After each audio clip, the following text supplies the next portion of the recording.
go. Yes, sir. Oh, wait a minute, testing one. Well, campers. Oh, wait, who's recording this? Is this Dr. Frog or is it Farmer Joe? Yeah, the frog and the farmer. Or you prefer it the farmer and the frog. Yeah, we should open a consulting firm. The Farmer and the Frog Consulting. All right, so you had some stuff you wanted to talk about, and we've been sharing about, and I hope this thing of mine doesn't zoom so much that it turns people crazy, but let's see how we do. Yeah, now because the question is, well, last time we tried this, right? I mean, are we getting any video of me, or am I in the screen? No, I think working? you're on my screen, so I think whatever it is we got. So okay, because when I did it, I'm doing this from the phone, right? So when I did it from the laptop, anytime the speaker was speaking, that got the video on the screen, and then when you would speak, it would switch to you. Well, I don't know that this is switching. It's at least for me, it shows both of us on it, and I'm thinking that's probably the way it's going. But let's just go ahead because whatever we got, we got. So, and we'll play with it next time. All right, man, that's great. And we were just debating whether or not we need a list of what to discuss. What do you think? I disagree. Let's start with this. In our normal rambling, wild tangent discussions, we're talking about Manafort and the fact that this poor slob is being held in solitary confinement, and it's an outrage. Yeah, short of him attempting to make escapes on a weekly basis, or attempting to sodomize his cellmates. Tell me why it is that a white-collar criminal, an alleged white-collar criminal, needs to be in solitary confinement. I don't care if he's doing witness tampering or not. How much witness tampering? It's a tax evasion. It's a tax evasion claim. Yeah, so we got cruel and unusual punishment. It is absolutely cruel and unusual, and why it is it neither gets any coverage, even from the alt media, or that his attorneys aren't standing on the front of the courthouse saying, we filed this petition and we've written a writ to the appellate court to try to take a writ of supervision over these guys, over this judge, and thereby to the Justice Department. Supreme Court, for God's sake. Yeah, the Justice. Well, the Court of Appeal should have direct authority to intervene if the judge fails to refuse to hold him, fails to order the Justice Department to put him in regular confinement. I mean, he can be by himself, but why solitary confinement? And what does that have to do with witness tampering or tax evasion? What does that have to do with it? Well, listen, you made the point. All they have to do is keep him off the telephone. And as we left off, I said, yeah, they're interfering with his ability to assist counsel and providing a defense. And the attorneys could argue from their egocentric position, hey, Judge, you're stopping us from providing a good defense. No, yeah, absolutely. I mean, how is it that you could have a regular access? Now, if he has regular phone access in solitary confinement, there I go, ballooning in and out. I'm not really running back and forth at the screen, but listen, it's not boring this way. It's movement. Yeah. Action. Yeah. This is an action movie. If he has phone access, then they haven't done anything by putting him in solitary confinement toward stopping him from allegedly interfering with witnesses. Nothing. Well, except for torturing him. It's cruel and unusual punishment. Yeah, it is. It's interfering with his right to counsel. It's interfering with his ability to have a free trial, or a fair trial, I should say, not a free trial. And I'm amazed because here's what we were talking about, right? We got a nice close-up of the middle of your chest. Yeah, That's good. I was going to show off my pecs, but I think I'll wait for another time. Yeah, no, that's the Vladimir Putin look, right? You need a cowboy hat to go do that outside on horseback. Yeah. Well, I'll wait till I go back to Montana to do that and get one of my old horses and head out on the plains and then do the bareback riding thing. And maybe I'll wear nothing but one of those Indian loincloths, to properly show this mature. Now you're pushing it. All right, but the point is, so they've got this guy locked down and driving him psychotic by having no human contact or communication for 23 hours a day. How in the hell is he supposed to aid in his defense? But even aside from that, what we were saying is there's two cases against him. You've got Virginia and you've got Maryland, right? Or is it D.C. and Virginia? It's D.C. and Virginia. And I'm amazed that counsel, they did do this, and you were suggesting I should do the research. You may be right. They made an argument to say that the case should be dismissed because Mueller exceeded his authority with this letter of appointment from Rosenstein. Yeah, special counsel limitation, right? So, I mean, that becomes fascinating. What was the holding on that? It would seem to me that that decision has to be made before trial. But that, I believe, was in the other court. This is with Judge Ellis, and Ellis seems to be quite testy about allowing the prosecution to kind of bleed anybody. So tell me, if your counsel, either if you're counsel in both jurisdictions for both cases, or if you're only counsel in the jurisdiction that hasn't done it, wouldn't you file every petition in both jurisdictions on both cases? Well, you had made the point it should have been consolidated. Yeah, exactly. Why should you consolidate the cases? It's both a federal court system, and it stems from the same investigatory transactions, and they are all of the things for statute of limitations that should be appealed or should be brought forth at the same time. And good argument. Good argument. So maybe it's an issue of counsel making sure they're keeping their billing machine running. No. Attorneys would never do things for their client solely for the benefit of padding the fees and charges. You know that. First of all, that's an ethical violation, which makes it joke number one. I see it's following my hand, so maybe what I ought to do is, there we go. That makes it joke. It's set on like AI mode, so if you get up and walk around the room, the thing's going to go spinning around. You know, there's somewhere there's a setting for it, and I'll have to look up in the Logitech thing. Obviously, I'm a very dynamic sort of guy, and the camera is getting confused by it. Zooming in. Hey, I love it, man. It's very cool. The one we did from my side was fascinating because then when we were speaking, it would basically be, shifting the video back and forth, which I thought on the replay was distracting.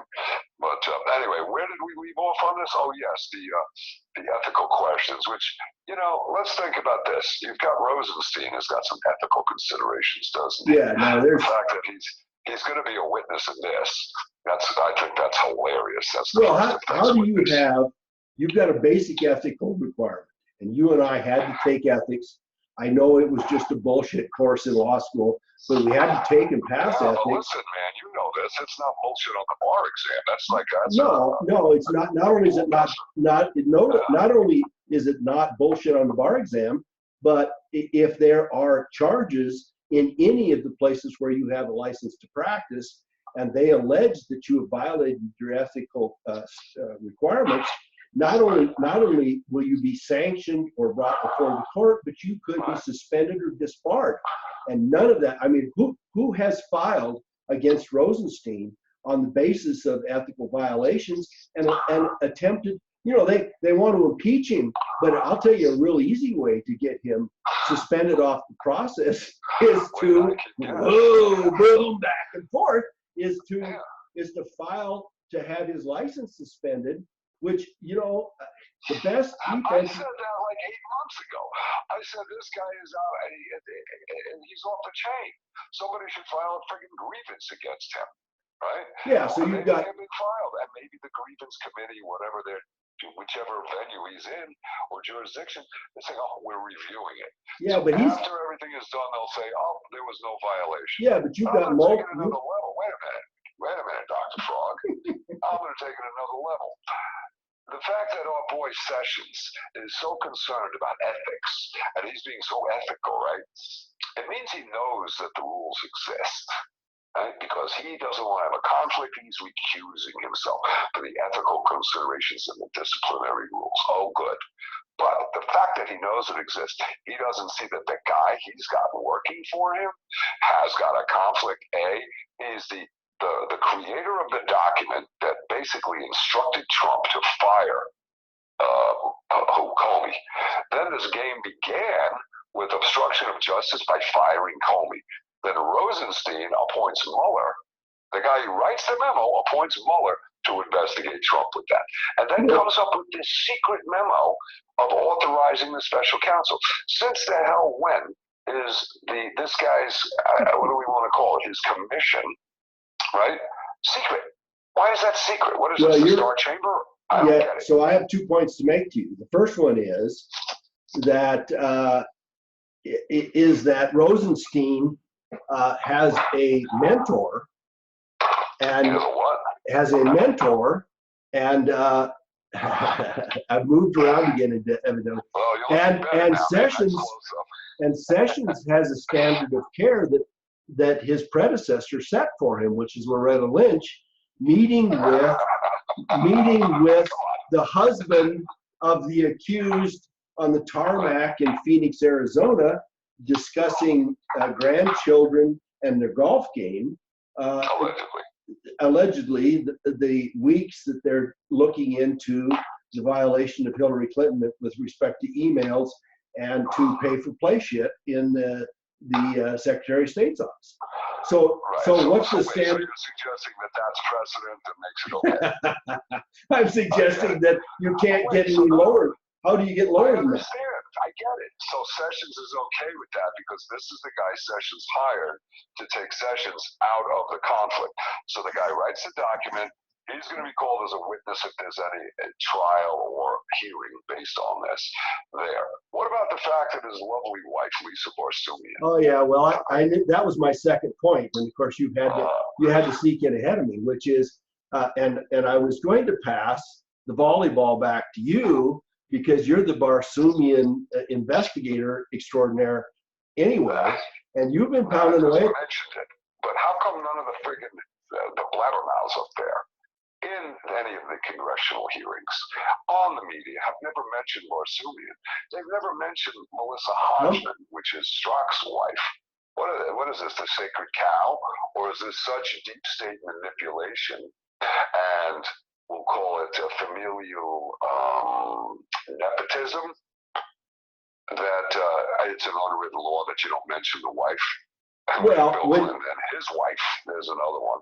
When you question and cross-examine Rosenstein before the Senate committee, and you talk about conflict of interest, and you don't bother to mention that his wife was representing the Clintons in a whole variety of ways, and others, I think Comey and Mueller and others.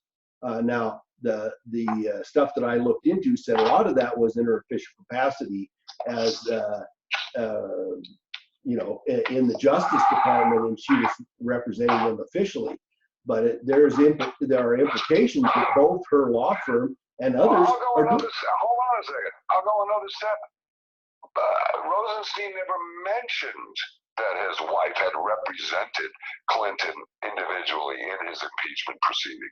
Never mentioned that she had represented Hillary, Obama. Was it Comey, Mueller, and Bill Clinton?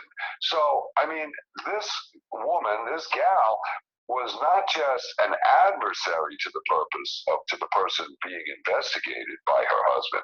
She was an advocate for the people. Yeah, and a lead advocate, and engaged in that process not for a year or two, but for 15 or 20 years. And right. So would that qualify as the appearance of impropriety?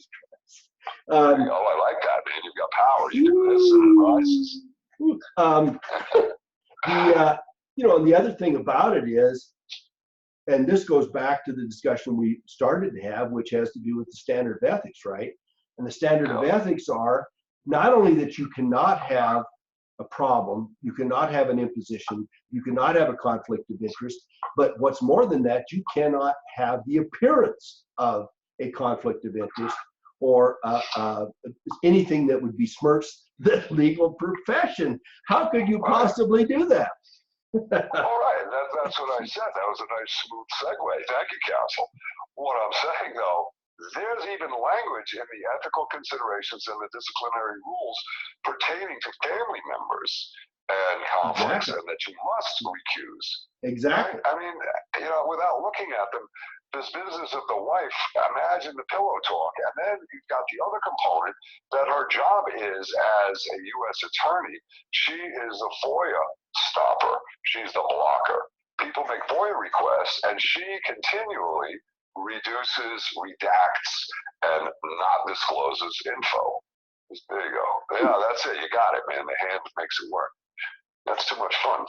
So the fact that her job is to not disclose, and we're wondering why we're having so many redactions. We're wondering why there is such a slow walk of all this stuff. It's amazing. Well, he doesn't feel that that should be mentioned to the committee. And then you've got Strzok's wife. What's her capacity?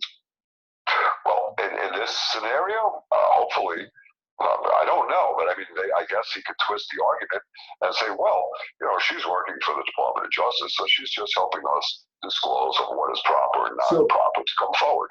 So I would argue. So which one is working with the agency, with the private outfit that put all the dossier together? Oh, well, now we go to Bruce Orr and Nellie Orr. Yeah. And that whole scenario is an outrage, and I'm glad you brought that up because the little chips that are coming out on that are beyond belief, right? Steele was working for the FBI as a paid informant, 16 visits, 16 checks. Then they fire him because he allegedly leaked or disclosed the existence of his building dossier to a third-party news site, and that suddenly comes into being the second source of verification. Yeah, so they defies a warrant, right? So they fire him. They fire him for providing the second source for the FOIA request, which is the only way that they can corroborate the dossier to start with. So they say, well, gee, we can't use you as the mediary that provides us both legs of the FOIA request that justifies us filing the FOIA request to start with, because you're on the Steele dossier and you're also on the Corn Mother Earth News interview, and those are the two ways we corroborate the story. Well, who are you talking? You being Steele?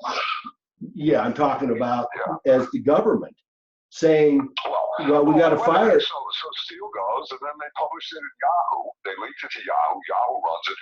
They copy the Yahoo article and say, here's Exhibit B. Judge, look, it's been running Yahoo. It's like, are you kidding me? What a charade.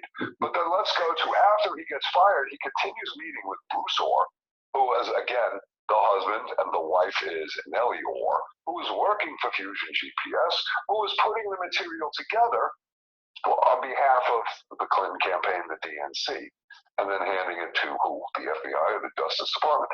What kind of a circle jerk is this? This is beyond belief. And then you've got McCain that starts it out, hands it off to the DNC and to Hillary, who hands it off to the FBI, and they all pay in on it, and they're all a part of the process. And then we're going to say, no, there was no collusion, no engagement, no multi-purpose faults. And who's challenging McCain as the source of this process, either in the Senate or in the hearings committee? Why hasn't he been called? I know he's got a brain tumor, but I think probably the correct answer is he's had a brain tumor since the 60s, or maybe even before that, when he was a young pilot and he lit up his plane and killed a bunch of people on these aircraft carriers. I was going to say, starting the dossier up, that was his version of a wet start, right? One does not want to make light of the fact that people died on his aircraft carrier. You can see he was a hot dog, that because his dad was an admiral, he thought he could play games with his plane. Not to mention how many dollars, forgetting the lives and the money spent on the soldiers and the sailors, right? But what about all the equipment that got bulldozed off of that carrier? Are you kidding me? But what happens to him? Did he even get reprimanded? Don't do that again, Johnny. Yeah, he supposedly wrecked. So let's forget. Come on here, come back. He has nothing to do with this. Okay, what the real point is, so after the FBI fires this guy Steele, and they stop claiming him as a paid informant, then Steele continues to meet with Orr, giving Orr information, who then hands it off to Strzok and the FBI. And that was directly out of Strzok's testimony, as it appears that there were 3 different versions of the dossier, and one of them, I guess, is McCain's. But the point is, Orr is now acting as a conduit.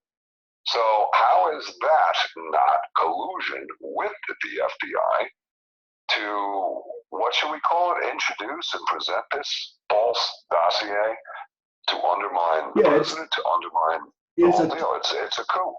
This is treason. This is Yeah, you take. Tell me, what would you call Well, it? you take.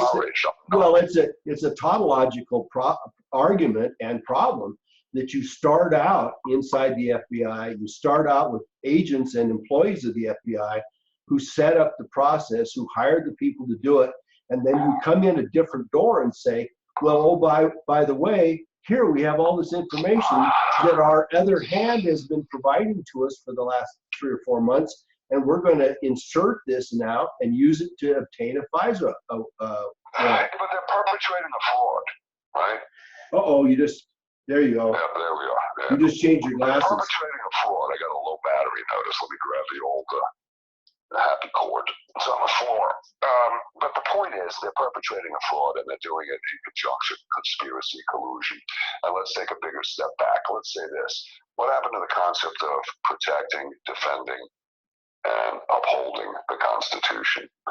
Does that mean you can do that while you fabricate evidence and try and frame somebody? Yeah, you also have another concept, which is the presumption of innocence and the neutrality of the prosecution, the seeking of truth, and the not using either the prosecutorial or enforcement arm of our government nor the judicial arm of our government against certain citizens to the benefit of others. And any prosecutor worth his salt is not using the government for his own political ends. It's just that simple. They politicized it. They said, okay, this is an adversary party. We are going to attack them with our intelligence community.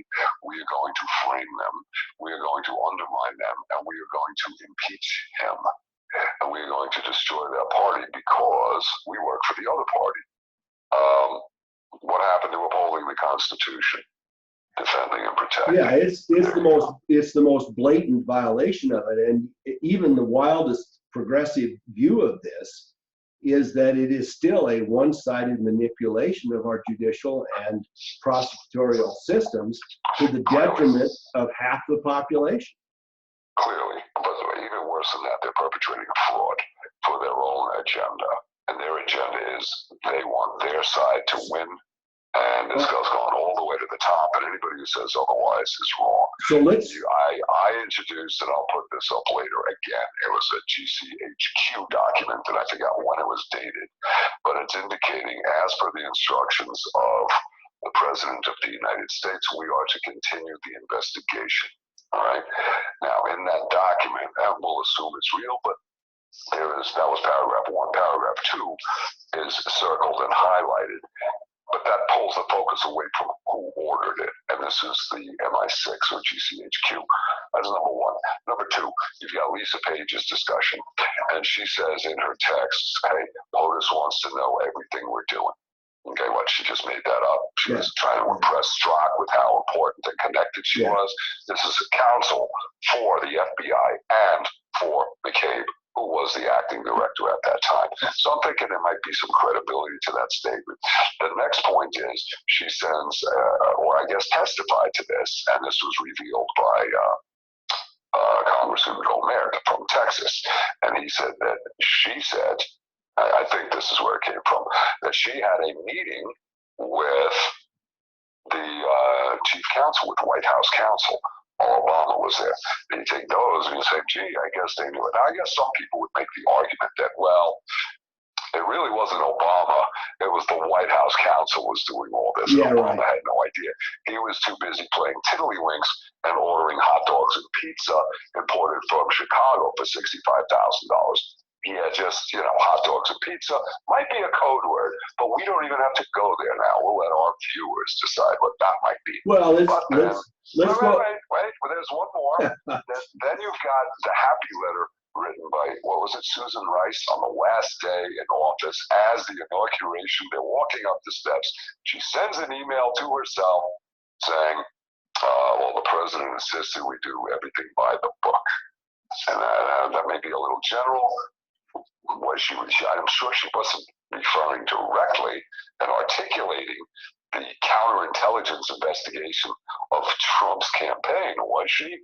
Well, she's trying to clean up her act for 3 or 4 hours before the inauguration so that she can walk out and say, I finished up completely according to rules. But let's back up to another thing, which was the big deal about Strzok's testimony in the Senate hearing committee, which they kept going after him and saying, you were going after the president-elect, you're going after the opponent's campaign. And he said, oh no, you're taking that out of context. You're making too big a deal out of this. And then, but going after the Russians. But when you look at the conduct, the internal conduct of the entire department, and you match what he says in his emails to the FISA applications and the whole process of getting the dossier, I'm going to make an important point here that those two come together and they say exactly what he's doing. They prove that his comments in his texts to his girlfriend are not idle complaining, that they are in fact at the very core of what they've been doing for about 9 months at that time, which is that they were. Oh, absolutely. And that idiot Horowitz, who comes out and says, well, we have no evidence that his bias affected his performance. You have every evidence. There's no evidence to the contrary. Statement? Does he want a written statement from Strzok or verbal testimony saying, well, yes, I think my personal bias and hatred of Trump impacted my investigation? Well, when you look at it, all of these texts indicate such outrageous bias, hatred, disdain. And the discussion of it expresses the intent of preventing him from succeeding. I don't care what his intent. I don't care what his verbiage is. When I look at his conduct in promoting the FISA material, I have every proof. If Horowitz wants to read something, he can read the FISA applications, the FISA process, the promotion of the dossier and the rest of that, and look at both Strzok and Page and everything that was done internal to the department and with those guys at the center of it to engage the FISA court and the FBI to go after Trump and that whole campaign process and the president-elect process. So it's, it's not that his bias. How does that establish his bias led us there? I don't think that does. That just shows that's the culmination of his bias, and his bias is established with the verbiage that shows the why he's doing this, and the action is the action in furtherance of the conspiracy. Ooh, nice. If you have somebody who says, I want to do this, I'm going to stop him, we need to put a plug in it, and then you do 19 illegal and unlawful things and manipulate the FISA court in the most sensitive warrant process that the federal government has, which is we will last and least go after our own citizen about treason, and with an reviewed warrant, we're going to use a secret and ongoing warrant, and it takes the highest standard we have, and we're going to use everything we can to manipulate that highest standard to obtain our ends, and it is in perfect conformance with the comments that it's in perfect conformance with the comments that we've made to each other through the whole process. If you put your hands up, just do it like the goal sign. That works. All right. You don't have to wiggle the fingers. When you put the hands up, it's zoomed in, man. It's every once in a while, it decides that if I wiggle my finger, it decides it needs to focus on it. So somehow I have to get to Logitech.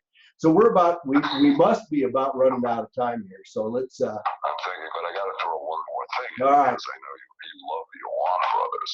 Don't forget, on the night of the inauguration, there was a break-in the house, and there were about 20. I forgot the exact number. Congress people whose offices were broken into and their laptops and Blackberries mysteriously were stolen. Really? Were those the ones that were hot-wired by old Imran and his crew? And then how did they account for that? Well, and what did Debbie get out of it? She got a new laptop and a new cell phone. But let me ask you a question. Who the hell leaves their cell phone in their office? Who the hell leaves their cell phone anywhere? Yeah, so sleep, the cell phone might be on a nightstand getting charged, or it might be on your desk getting charged. If You're you not have going to leave it in the office. if you have private and classified information in your laptop, and in your cell phone, and you have been doing this for 20 years, how is it that 20 out of 20 people all leave all of their stuff there to be taken that night? So tell me whether they stole it or whether it was just a takedown, whether they just... Well, it was, of course it was, they were just collecting evidence. They were collecting incriminating evidence, and it was reported as stolen. So those 20 but people... we never found out who were those members. Yeah, so the 20 people, in all likelihood, now I'm speculating, the 20 people were given notice that day, oh, by the way, you better leave your BlackBerry and your laptop in the office because we're going to have to round it up tonight, and we'll see that nobody ever gets access to it again. By the way, we'll issue a new one to you next week. Well, George Webb had an interesting thought. He said, no, well, they all went to a party. And then, you heard Debbie talking to the police chief. Oh, if somebody loses their laptop, and you find, how the hell do you lose your laptop? And they all lost 20 of them that night. Boy, that must have been some blowout party. Or they said, okay, everybody check your phone at the door, throw it into this little trick-or-treat bag or this little cardboard box, and then somebody walks off with that box. Imagine that. And it has the M1 equipment. It has the M1's address on it. No, that has the hot-wired stuff that moves emails to servers and creates backups so that Huma can take her discussions with Hillary and link them. They're auto-sync, right? So it's a backup. It's an auto-sync. So the BlackBerry syncs to a nearby laptop, which will be construed as a server. Thus, all that documents and all that data moves from phone to server to Wiener's apartment with Huma, and 650,000 emails magically get transferred to Anthony's laptop. That we still haven't seen, even though Anthony's been sent off to jail. You understand that? Did you follow that? Oh, yeah, They got synced. They didn't send him those friggin' emails. They were sucked over, man, as a backup, as a sync. Yeah, and then suddenly, which server did they come from? I don't know, but they were on the phone. That could open a whole new can of worms now. Let me give you one for the close. Well, now. That's for our faithful viewers. Interesting that all happened right on the night of inauguration, right, Dr. Fromm? It's a lovely stuff. It makes one wonder how it is that we can have a constitutional government when people are so blatantly and outwardly and overtly doing things against us as a people. And not only that's the first half of it. The second half of it is nobody calls them on. Nobody calls them on. Audio on the first one. Give me the first one again in case that didn't record. The first one is that they do fundamentally violative actions, and the second one is nobody calls them on it. You've got the M1 folks that they said in the plea bargain, they didn't do anything wrong with all that stuff in the Congress. They have put a block for possible future prosecution in D.C. about everything they did there. Every nonviolent crime prior to that date, but let's not get too overly depressed, because we do have evidence that Mr. Rwan had, we'll call them iPads and iPhones and equipment sent to his home in Virginia. So there you go, from orders from the congressional office, and then has it sent to his home in Virginia. Interesting, and I don't know what got sent to Pakistan, but what was the situs of the crime? Is that D.C. or is it Virginia? We could argue that when the time comes. Well, it is a hindrance, no matter what you do, and it is a hindrance by our own Justice Department against perpetrators of serious crimes who paid no attention to the fact that they were invading the sanctity of this government. Well, I think it's government sponsored. I think our agency is at work here to make sure this is leaked to ISI and wherever else.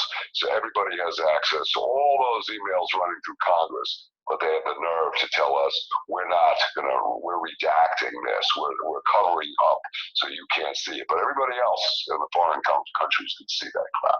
Think about how silly that is. Well, and that it's been lost to us. It's been lost to us. It's been lost to us. We have no access to any of that. And of course, There isn't anything that went in those BlackBerries or through those laptops that didn't go through a mainframe or a server. There isn't any of that that wasn't transmitted from one person to the next and was fully recorded by the system. So how is it that our own government can claim that they don't have access to this stuff when we know they do? I don't know. Are they claiming they don't have access to it? Well, that's just Hillary's stuff. Well, they're claiming that they, first of all, they're claiming that, and they have filed as part of his plea agreement, that they don't have any reason to believe that he committed any of those crimes. Right. The whole range of crimes that you just brought up. Right. So, there's more, but okay. Yeah, well, so it's government sponsored and is being protected, and that's obvious. And then the question is who's doing it? Or maybe it ties back into that whole Nazi infiltration under, as we discussed, was it Amazing Polly and her discussion of that Operation Rusty, which we're looking into. All right, so let's leave it at that. Let's leave it at that. And assuming that we get this uploaded, we will also link the Amazing Polly to this. And hats off to her for putting the Eisenhower, Kennedy, and Q stuff together and making a cogent argument that conspiracy theories, if Eisenhower and Kennedy are engaged, if we are, then Kennedy and Eisenhower were, and that's pretty good company to be in. Yeah, it's good company to be in, absolutely. I think she did a great job on that. All right, well, so I guess, what do you think of the idea of having your viewers take that video and share that with people that they want to introduce to Q? And this way it will, you don't need, what do we call it, confirmation bias. You need to bring this to people who are unaware or may have opposite views. Well, obviously they can make of it what they wish, but it is, along with a couple of other videos, an amazing commentary and introduction to Q, and the whole reason that conspiracy theories are at least worth considering. At least give them questioning. So, all right. Well, let's. All right. Well, we'll let it go there. But her point was that the mainstream media is trying to smear Q, the whole movement or the whole consciousness, whether it's accurate or not accurate. They're smearing it, calling it a conspiracy theory, and then does a brilliant job, as I thought, tying Eisenhower, Kennedy with the same line of reasoning that Q has been promoting. I agree. I agree. Yeah. So it's an interesting, I think it gives people pause, and they say, well, wait a minute, maybe these guys have a point. And whether they're right, it opens a whole other can of worms, but we know that. All right, so I'm going to stop this. Well, thank you, Dr. Frog. I appreciate your time, and this is fun. Let's see if it works. All right, let's see if it does. I'll sign off from my end now. I gave you control, right? So yeah. You're in control. Thanks to all the viewers for the patience in watching me come and go. Yeah, the Zoom effect is good, so you don't get asleep. I just needed attention. That's why I did it. So, all right, talk to you later. All right.